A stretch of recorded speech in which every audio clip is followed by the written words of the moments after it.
Jacqueline Quinn, Deputy Director at dcrac. I'm here to help you with your housing, tax, or title problem, so give me a call anytime, and I'm happy to meet to see what we can do together. My name is Joe Gross. I'm the Credit Clinic Director here at dcrac. I'm the one that would sit down with you, develop a budget, figure out a spending plan, pull your credit report, and see if there's any way we can improve that. Hi, my name is Lillian Harrison, and I'm the Housing Director for dcrac. And as the Housing Director, I help people with foreclosure prevention, pre-purchase counseling, credit, and budgeting. And it's absolutely my pleasure to serve you. Hi, my name is Anthony Doring. I'm Delaware's free tax attorney and the director at the dcrac Low Income Tax Clinic. If you receive a notice from the IRS, please give me a call as soon as possible so I can schedule for a free consultation. Hi, my name is Maricela Tovar Rangel, and I am responsible for doing the intake process here at dcrac. And I also manage the credit union, Stepping Stones Community Federal Credit Union, y también hablo español. Hi, my name is Christian Tillerino. I work for dcrac as a outreach director. I enjoy working for community and local families. Hi, my name is Howard Keener. I'm the Director of Strategic Projects and Community Affairs for dcrac. I work on human resources, internal policies and procedures, and community development, and also marketing for dcrac.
Hello, Delaware. How are you?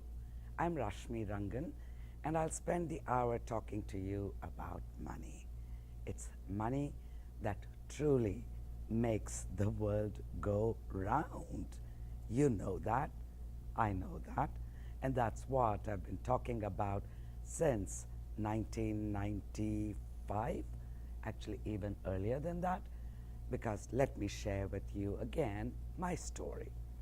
So, I was 29, gosh, that was such a long time ago, when I packed my life in 2 suitcases. With a husband and a 4-year-old in tow, I uprooted myself from India and planted, of all places in America that I could have picked, Newark, Delaware. So, my husband is a UD graduate. I graduated from University of Delaware.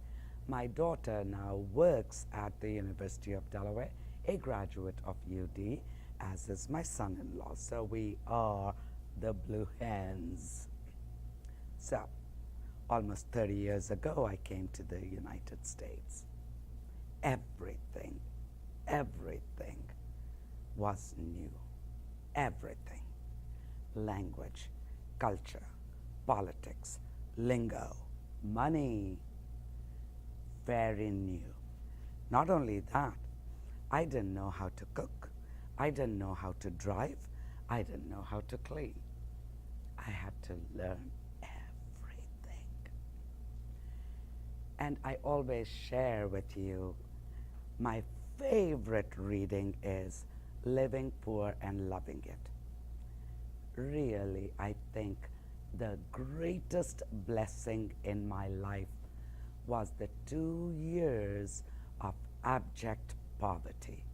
I learned important money lessons, the techniques of managing money, and reinforced many lessons that were kind of subliminally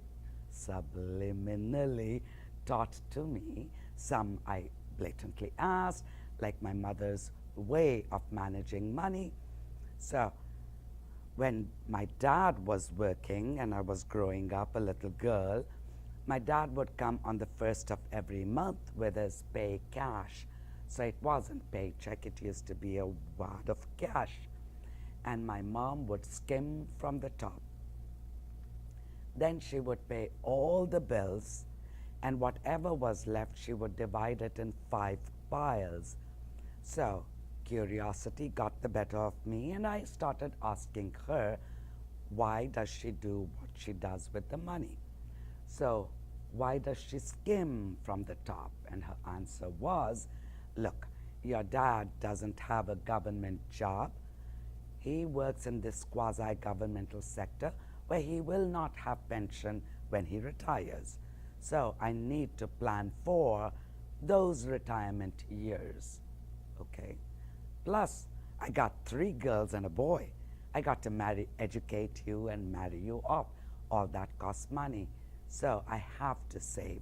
Plus, one day I want to be a homeowner. So home ownership in India back then, you needed to save 100% of the price of the home and put the 100% down. There was no such thing as mortgage, and I'll tell you why there was no such thing as mortgage. So that's why she skimmed from the top. Then I understood pay all bills in full all the time because there was no credit system. So with the money that was remaining, why do you divide it into 5 piles? And her answer was incredibly simple. She said, for the day, for the week, in the month, we need survival money. So, but generally there are only 4 weeks in a month. Why the 5 piles? She'd say, but there are 2 months in a year where there are 5 weeks. So if I divide it in 5 piles, about 1 week's worth of money, I can times 10, I have to buy things that I want, like a refrigerator, a sofa set, a bedroom furniture. Again, we had no such thing as credit. So that I had learned as a kid, never needed to use it until I came to America and had to manage money. I implemented all those practices right away. It was like second nature. The other thing, if you know about India, is that in India we worship a million gods and goddesses. One of the goddess that we worship is Lakshmi. Lakshmi is the goddess of wealth. And the reason why we worship goddess of wealth is to pay respect. And the concept is very simple. If you respect someone, something, you will be receiving respect many times over back. So if you respect wealth, you will receive wealth. If you respect a person, you will receive respect. And I know that when I am talked respectfully, I respond respectfully. When I am spoken with total disrespect, well, I don't respond now that I'm older and wiser. So those were the 2. One was the real teaching that my mother taught me, and the other was something that every year around Diwali, our festival of life, is really a festival where we worship Goddess Lakshmi. So it helped me learn about the value of money and how to treat it with the greatest respect. And what does treating money with great respect really mean? Very simple. Here is the money that has come in, and we need to be very respectful about how it goes out. Values, priorities, bills, and plans. That's what respect of money is all about. I mentioned that my mom had to save to buy a home. So she would save money and think, aha, now I have enough to buy a home. And the housing market would go up and there wasn't enough money to buy a home. So she would really change the goalpost and say, okay, maybe 5 years from now. And she'd begin saving. 5 years would pass and the house price has gone up. So really, after she got all of us married is when she was finally able to save the 100% to buy a home. And I'd also mention that the money that she used to divide in 5 piles, and that one pile to buy things that we wanted, not needed, because there was no such thing as credit. And the reason we didn't have the credit system for generations goes back to the era in India when we had predatory lending, predatory loans. And what was a predatory loan? My great-great-grandfather borrowed a little bit of money. For the farming season, he wanted to buy seeds so he could, cultivate land that was gifted to him. And he didn't have money, so he borrowed money. It was my dad that was still repaying only the interest. So it was 3 generations that were still paying back a little bit of money that my great-great-grandpa borrowed to buy seeds so he could build his wealth. But with the predatory debt that he had taken, there was no wealth building opportunities. And I share this with you because we have in our communities those very same unpayable terms of loans that are available for our community. They are very high cost, small dollar loans that if you went to a bank, the bank chances are would not approve a loan for many reasons. One could be it's a tiny amount of money you're borrowing, and small dollar loans also take as much time as big dollar loans. So why waste time on small dollar loans? It's a huge administrative burden, is what our financial institutions say. The other reason could be that you've got credit, but you've maxed out your credit. You have a bank account, but maybe it's not in good shape or good standing with the bank. You might have borrowed from other places, and you're cornered now with no options but to have to borrow from a very high cost lender. So if you ever find yourself cornered where your only options are borrowing from a high cost lender, here are a few things to think about. How important is that emergency? Because it is really the emergency that has cornered you. Because if it was everyday thing, you know how to handle that, right? You got a bill, you know how much it is, it goes up and down just a tad bit, you know what you're bringing in. Bills aren't the problem. It's the unplanned things that just happen. You're driving and then suddenly you're stuck. It's happened to Jacqueline, our deputy director, day before yesterday, driving into work. Car decided you might want to go to work, but I ain't taking you there.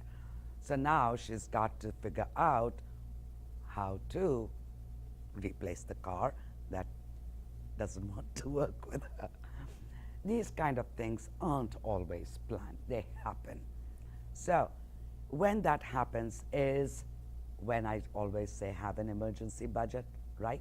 Save money, because emergency ain't ever gonna tell you November 8th I'm coming knocking on your door. It happens. For many of us, it's impossible to save for those emergencies. It's impossible. I've seen thousands and thousands of budget over the last 25 years. There is this much money coming in, and before it even comes into your pocket, the rent has to be paid or mortgage, the car loan has to be paid, the utility has to be paid, insurance has to be paid, and then there is so little left.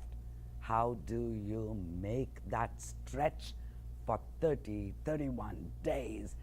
And well, that's not our programs are about, because when I look at those budgets, I am always absolutely amazed at how we survive. Planning is where our focus is. What can we do? You already know what is fluff and what is not. So you're already doing a pretty darned good job with managing resources. There are few areas where maybe you could do a slightly better job, and that is in hope. Hope that tomorrow is going to be better. It's not hopeless. When I started out, I said those 2 years of living poor and loving it was the best thing in my life, because I learned different set of values. I learned how to manage money. I learned what was very, very important and what an absolute need was versus what I wanted. And I wanted only one thing. I wanted to become a homeowner more than anything else. Something about the American soil or my mother's experience with becoming a homeowner after many, many, many years. Or I did not like paying that rent. I do not know why, but the home ownership bug got me good. So I kept hope alive. One day my circumstances will change, and when that day comes, I will be ready for it, period. And yes, it changed. First 2 years, both me and my husband worked at the University of Delaware, 20 hours a week, $3.75 an hour, not enough money to even pay my rent, let aside anything else, so all my savings were quickly gone. But I knew that my husband would get a job, I would get a job. So when my husband got a job, he got a job, income went up, I kept trying to figure out how to keep my expenses down. So I looked at rent. How much was I paying for rent? Is there a way that I could pay less for rent? Yes, there was. If I moved just a tad bit further away from the university, rents were lower. And if I got a 2-bedroom apartment and shared that 2-bedroom apartment with somebody, then I would be paying 2/3 of the rent. So not only my rent would go down, I would pay only 2/3 of that lower expense. I'd pay 2/3 of my electric bill. I'd pay 2/3 of my Comcast or whatever I had. So those were the reasons. So as my income kept going up, I kept finding ways to cut costs. Peanut butter jelly sandwich was our staple diet for the longest time, because I had nothing but this tunnel vision. Home ownership, home ownership, home ownership. And within 5 years of landing on American soil, I became a homeowner. When I became a homeowner, I was very, very smart about it. I didn't go for my dream home. I went for what just my husband's income could support, because I was continuing to save my entire wage, continued to living poor and loving it as if I wasn't earning. My money was going in savings. My husband's money was supporting our lifestyle. So on one income, it wasn't the greatest lifestyle. But who was I impressing? Nobody, right? It was me, myself, and I. I was working for myself. I made that money work incredibly hard for me. These are the late 1980s, where the interest rate environment is amazing. My one-year CD was earning me 13% interest rate. One-year CD, 13%, unheard of in the last several years. Borrowing was, by the same token, very expensive. So my first mortgage that I had borrowed was 8%, 5-year when you pay balloon payment. And I knew that I needed to work. I have a five years before I move elsewhere or build my wealth so I can refinance. Lucky for me, my financial plans worked out beautifully. So before the balloon was due, I sold my house and I bought my dream house. So it was within 10 years that I moved into where I've made my home for the last 20 years. Financial planning is incredibly important. What I've noticed about us Americans, we use our money to impress other people. And the other people really couldn't care two hoots about you. So what do we do about money? First, have hope. Second, have great respect about money. And those are the two very critical ingredients for building wealth. And a plan.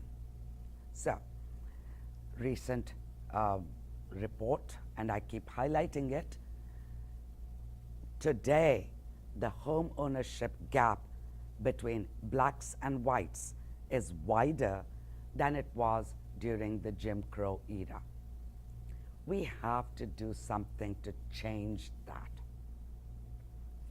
And the only thing we can do to change that is for us to dream of and work towards building homeownership in our community. It's as simple as that. It doesn't matter how much money you bring. It is what you do with that money that is the most important thing. If you are a renter, you know that over the next 30 years, rent ain't gonna stay stable. It will go up every year depending upon supply and demand. That's how economics works. Home ownership, on the other hand, if you had a 30-year fixed mortgage and you didn't mess with it, then for the next 30 years, you've got rent control. Your mortgage payment will not change. It might go up and down just a tad bit depending upon taxes and insurance, but your principal interest will be the same for 30 years. That kind of stability gives a whole lot more to a family.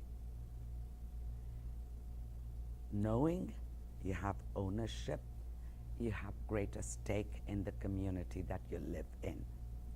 Children do so well in school when they have stable home environments. We know the statistics. In fact, so much so that there is a HUD program, which is Section 8 to home ownership, that says that the voucher, the Section 8 voucher that you get, can be used for home ownership. If you could qualify for a mortgage, then your payments will stay the same that you're paying now which is what? About 30% of your gross income. And if your gross income goes down, then your 30% goes down and the voucher picks up the balance. So the Section 8 to home ownership voucher promises that for the first 15 years only. Why? Because with that 15-year stability, you are going to do economically well, period. That's what data says, and that is true. So explore. Don't ever think that some things are only for some people and not for me. Everything is for you as well. That which isn't for you are things that you should say, all right, you're selling me this product and service. Are you selling that in Greenville, Delaware? Are you selling that in Pike Creek, Delaware? Are you selling that in North Wilmington? If you're selling it over there, I'll give you a second look. But if you're only selling that lousy, toxic service in my neighborhood, go away. But other than that, that which is good for the goose is good for the gander as well. So make sure, have aspirations. They aren't just for a select few, and we should fight. If they are for a select few, let's fight and spread that wealth. Home ownership requires two simple truths: saving and credit. If you have good savings, home ownership becomes easy. Add to the good savings, you must have good credit. You've heard me talk to you and say, I could be Mother Teresa, awesome moral character, with a lousy credit. No lender is going to lend me money. So credit scores are very important. And getting a good credit score is certainly not rocket science by any stretch of imagination. The starting point is look at your credit report and then work out a longer term plan. If your credit report is really, really bad, it might be 3 years before you achieve your dream credit score of 723. If your credit report is just a little dinged, it might be 3 months before you get this beautiful credit score of 723. On that note, if you have a smartphone, go to the Apple Store and download this free app called Mission 723. What is Mission 723? Every week you'll get a little notice, and the notice says two things. One, this is week 1, save $1. This is week 10, save $10. This is week 21, save $21, etc., etc., etc. And the other thing is a tiny little blurb about what you ought to do about credit. In 12 months, 52 weeks, your credit score will improve for simple reason. One, you'll be constantly, like every week, you'll be nagged. Two, if you're nagged enough to take action, wow, that would be awesome. But even otherwise, that awareness campaign, let me take a look. Maybe this week I'll ignore, next week I'll ignore, the week after that I'll ignore. Then there might be something interesting that piques my attention. Very important. I can't stress enough on how important it is to have a very good credit score. Savings I mentioned, but don't let not being able to save be a huge hurdle, because there are down payment settlement help assistance programs available. And a strong advocate could make a tremendous argument for you, saying right now you're paying $1,000 in rent, where's the money to save? But if you became a homeowner, the rent will be mortgage will be $800. There is the opportunity to save $200 every month. So there are many, many reasons, if that is even a vague idea that maybe one day I want to become a homeowner. If that is something that you're thinking, and if you're not thinking, let me put that seed in your brain. Swing by on the first Monday from 5 to 7 at 603 North Church Street. It is absolutely free. All we are asking is for you to give us 2 hours of your time. Listen and see. If you want, we will be there with you until you don't want us anymore. It could even be just, you know, I've been living like this for the last 2 years. I'm not happy. I want to be happier. Maybe I'm doing something wrong. Get some one-on-one with Joe Gross, our credit clinic director. He can be reached at 298-3254. Again, 298-3254. So Joe will, you don't have to come to that class. Ideally, it's nice if you attend, but if that class doesn't fit your schedule, schedule an appointment with Joe. He'll sit down, go over everything, and show you what you are doing so that you can decide, I don't think this is something I need to continue. Maybe there is a better way. I can still have it all, but not have to pay as much. So those are some of the things that Joe can work with you on. Explain what homeownership will entail. Explain what buying a car is all about. On car buying, gosh, I've seen some credit reports where look at the car loan and outstanding loan and the terms that are still left to pay and the interest rate. I'm appalled at the lenders of auto loans. But I'm even more angry at our Congress. Our Congress has actually said it is okay for lenders to discriminate against you based on the color of your skin in making car loans. It is just appalling. So that is the reality. So we have to be smarter about borrowing money for buying a car. So one of the things that we have noticed is this. If you go shopping for a car and say, I can only afford $100 a week, you will get a car where you will be paying $100 a week. But the value of the car will be grossly undervalued, and on the day that you sign the papers itself, the book value will be lower than the loan amount.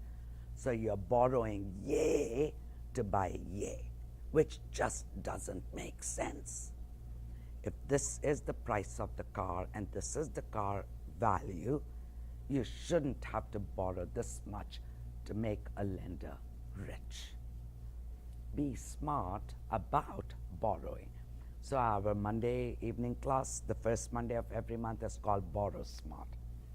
Just to give you ideas and for you to look at a truth in lending disclosure and understand that truth in lending disclosure in a way that makes sense for you. Because really, I am a lousy lender. I am making you a loan. By law, I'm obligated to disclose to you what lousy terms I am offering you.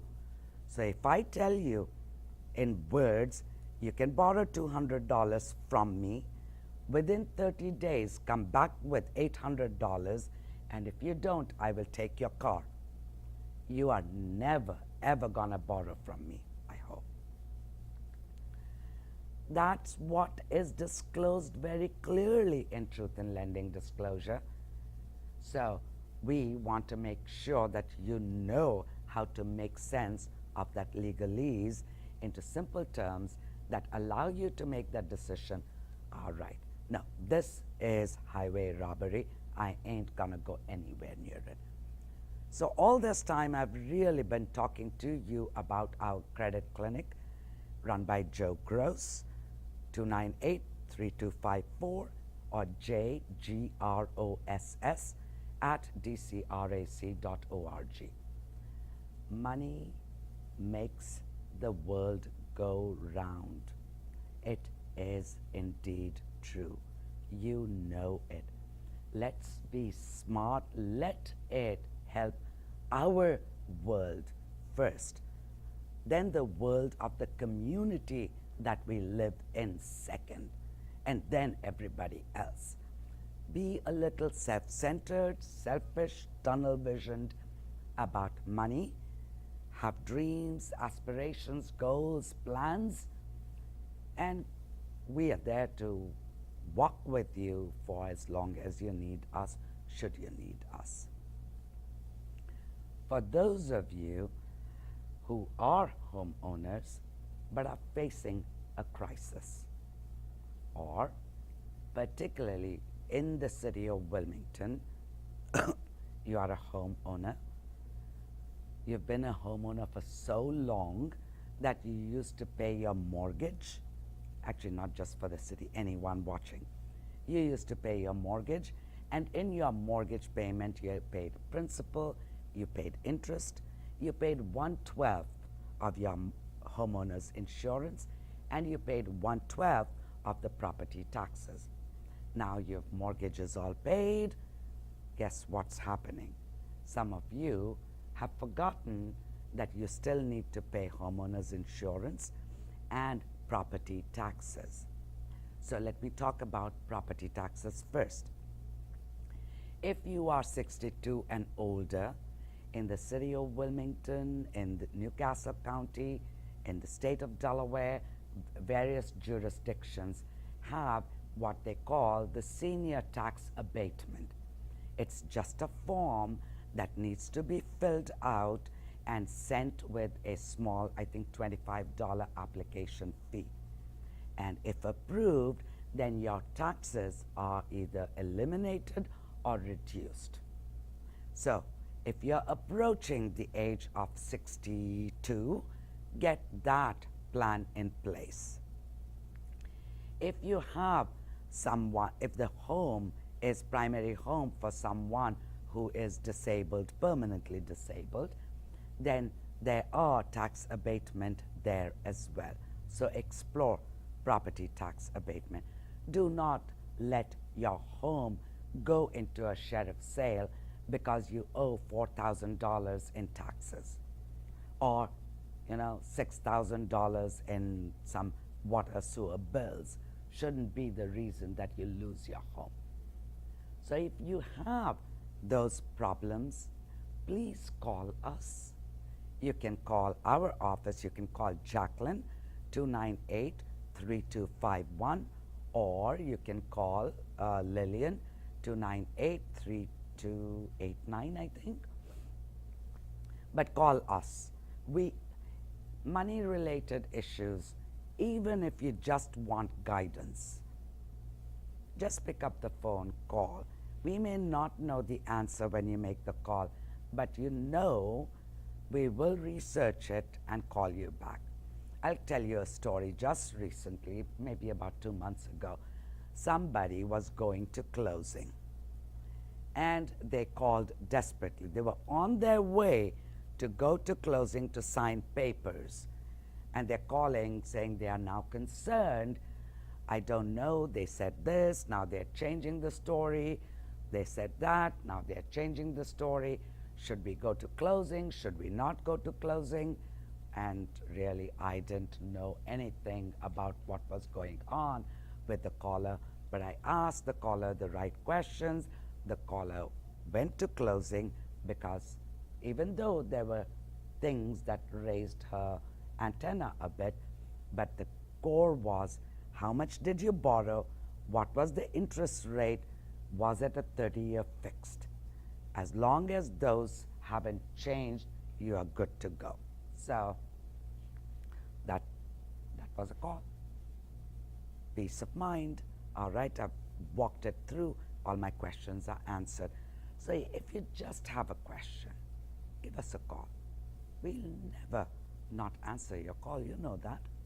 We've been doing that for 30 years now. Foreclosure prevention is something that we've been doing since 2007.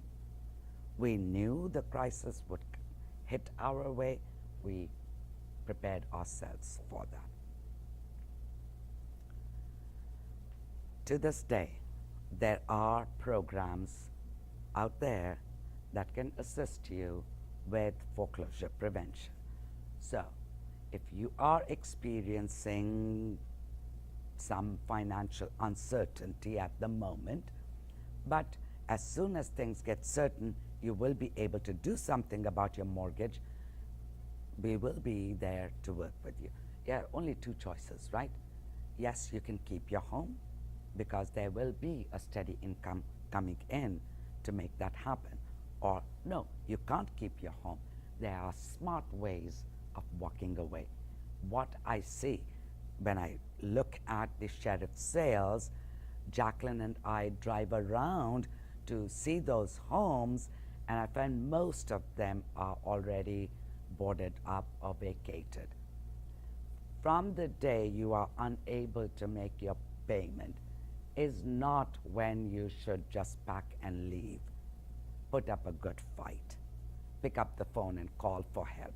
Help is available. Now, I know that all jurisdictions send notices, not just notices, but information about help that is available to you.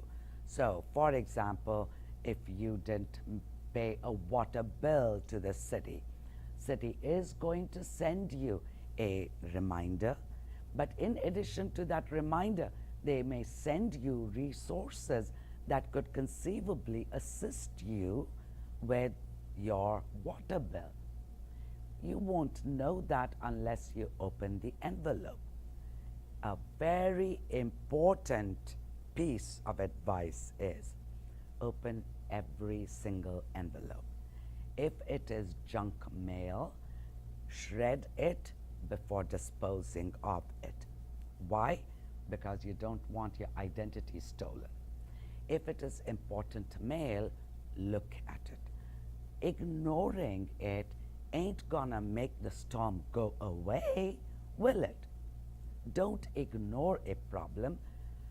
Not doing anything is worse than doing something. So don't just become like that chicken with its head, dead before its head is cut off. Open every piece of mail. If you get mail from the IRS, chances are it ain't good news. But if you open that mail, chances are you wouldn't understand what Uncle Sam is telling you, which is all right. Just the heading will tell you notice of deficiency. The amount, it'll tell you the tax year, it'll tell you we are about to levy. Levy means take. We are about to take from your Social Security. We are about to take from your bank account. We are about to place a lien on your car, on your motor vehicle, on your home. Those are why IRS sends you mail. IRS never calls you. So all those phone calls that say, if you don't pay up, we will put you behind bars. This is the IRS. Those are all scams. Ignore them. But letters, never ignore. Oftentimes, the letters that you get in the mail from IRS will also have information. And it is information because it's nationwide. It's organized by state.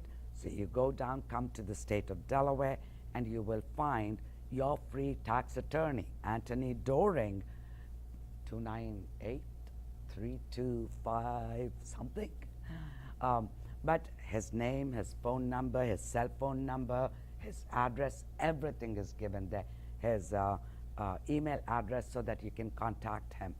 So our low income tax clinic provides access to representation. So we represent you in administrative proceedings before IRS. So it could be an exam, an audit, a field audit, just a correspondence exam, just writing them letters, picking up the phone. making arrangements like placing you in currently not collectible or installment agreements or doing offer in compromise, negotiating with IRS on your behalf. Anthony also goes to the tax court that sits rather frequently in Philadelphia. So when he goes to tax court, there are amazingly any number of low-income taxpayers that are unrepresented. So he is there in the event somebody at that last minute, just before going in front of the judge, need representation, he provides representation to them. Can you imagine? Already I know why our credit reports stink, because we don't pick up the phone, and besides, it's only, say, Bank A, Bank B, Bank C that is trying to collect from me. Or it's the mortgage company that's trying to collect from me. Can you imagine Uncle Sam trying to collect and hauling you into tax court with a slew of government attorneys representing the IRS and you over there alone? You are not alone. In your IRS tax dispute, you have the full faith and support of DCRAC and our low income tax clinic. That's the sole reason that we exist, because we have seen folk on limited incomes, Social Security disability income of $1,000, barely making ends meet. There's more month at the end of the money already. And suddenly, because Congress gave IRS the ability to levy the Social Security disability from $1,000, you now are getting $800. How in the world? Already you can barely make it, and now with less income, what's going to happen? So it is a very critical program of ours. It makes sense. It's all about managing money.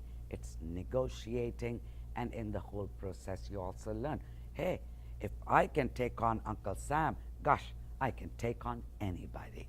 So it's very powerful feeling of feeling empowered.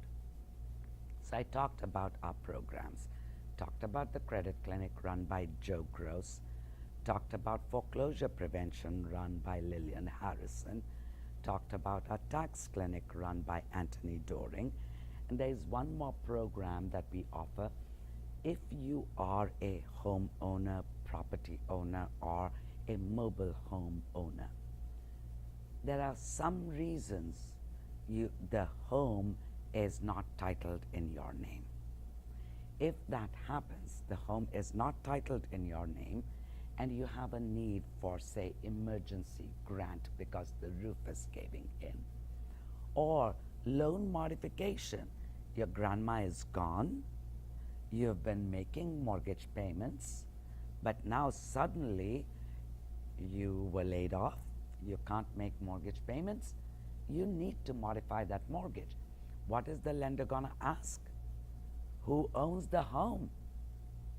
If you don't own the home, I mean, you might own it because that was what was in the will. Everybody knew that the home will come to you.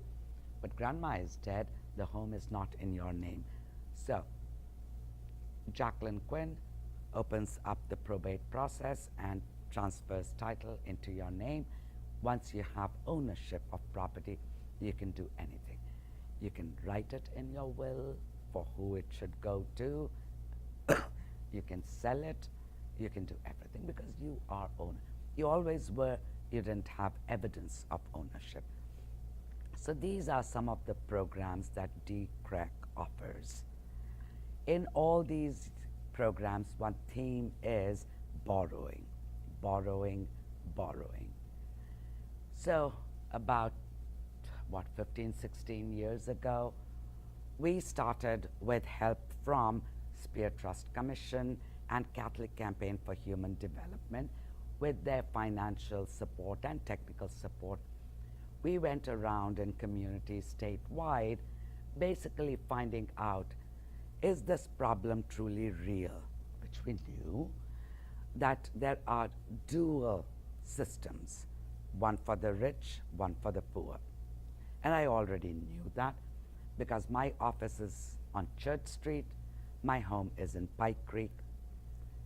A loaf of bread in Pike Creek should be more expensive, but a loaf of bread on the east side is more expensive. The credit card offers that I would get at home were very different, and I, same Rashmi Rangan with the same social security number, same date of birth, got different offers at my Pike Creek home than at my Church Street home. So location, location, location, it is incredibly important. Yes, huge factor. So we thought we needed to come up with a solution to smart money, smart savings, smart banking, smart borrowing. And after exploring many, many avenues, we settled on a credit union. And the credit union was a long drawn process because it is a long drawn process. And we started it when the economic climate in the US wasn't the best. Banks were failing left, right, and center, as were credit unions. So our application was being reviewed in the 2008-2009 period. We had a lot of work that we needed to do. But on September 30th, 2011, we got the charter. That was the year where Stepping Stones Community Federal Credit Union was the only credit union in the entire United States that got its charter. It's something to be incredibly proud of. It's the most amazing thing that we have done as a community. So we now have a financial institution that we own. How do you own this financial institution? By becoming a member. How can you become a member? If you live, work, worship, or study in the city of Wilmington, you can, during our credit union hours, come in and we will open your account. You will need to bring a valid photo ID. The photo ID must have an expiration date which hasn't expired yet, and an address where you are actually living. If there is a mismatch, we will need documentation about where you now live, because sometimes we move and we don't bother to change the address on our driver's license. As simple as that. The $5 membership we put into your account. And you know, we even have a mobile van. So if you are interested, get together with your neighborhood association or your church and call us. We'll be more than happy to come bring the van to you and open your account right there and then. So what are the advantages of becoming a member of Stepping Stones?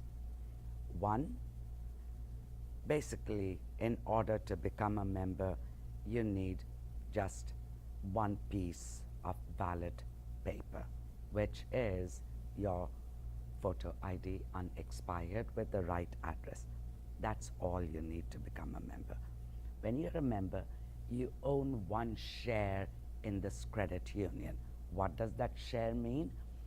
Every year, on the third Wednesday in the month of April, credit union's members meet at its annual meeting to elect new officers. As a voting member, you have the ability to elect people to serve on the credit union board. What's special about the credit union? It's a financial institution. It's really no different than the biggest bank or the biggest credit union. Just because we are itsy bitsy tiny and we are on Church Street, don't discount us.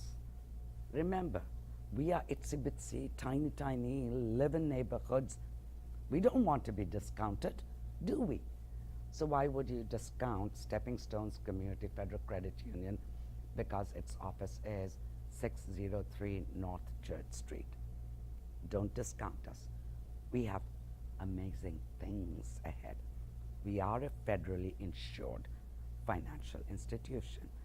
Your deposit up to $250,000 is insured by NCUA, National Credit Union Administration. So all credit unions are insured by NCUA. All banks are insured by FDIC. The same amount, $250,000, $250,000. What does that insurance mean?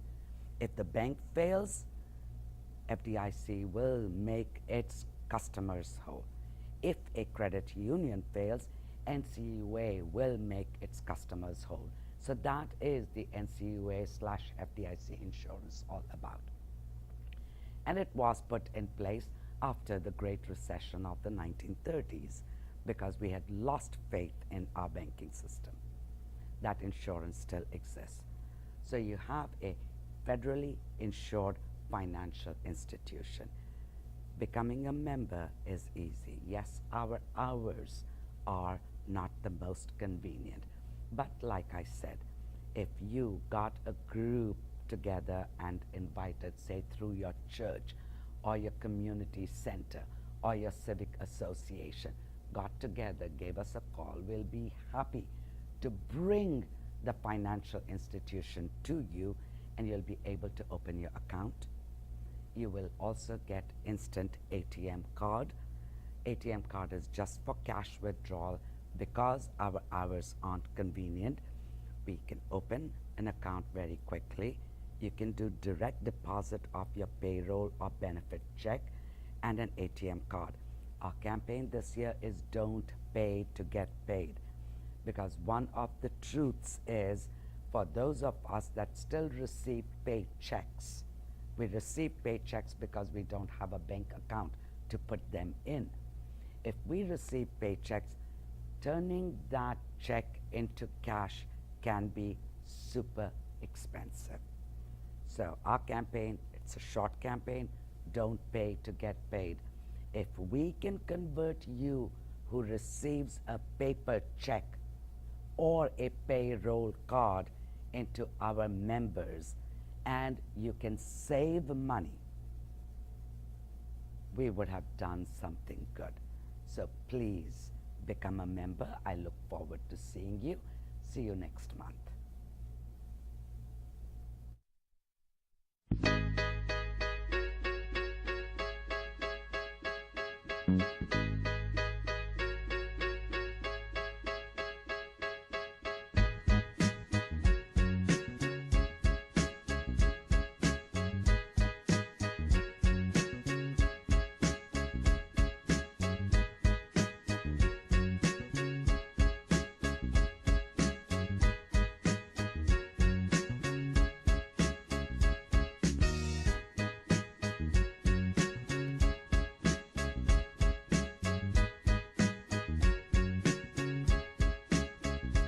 I'm Jacqueline Quinn, Deputy Director at dcrac. I'm here to help you with your housing, tax, or title problem, so give me a call anytime, and I'm happy to meet to see what we can do together. My name is Joe Gross. I'm the Credit Clinic Director here at dcrac. I'm the one that would sit down with you, develop a budget, figure out a spending plan, pull your credit report, and see if there's any way we can improve that. Hi, my name is Lillian Harrison, and I'm the Housing Director for dcrac. And as the Housing Director, I help people with foreclosure prevention, pre-purchase counseling, credit, and budgeting. And it's absolutely my pleasure to serve you.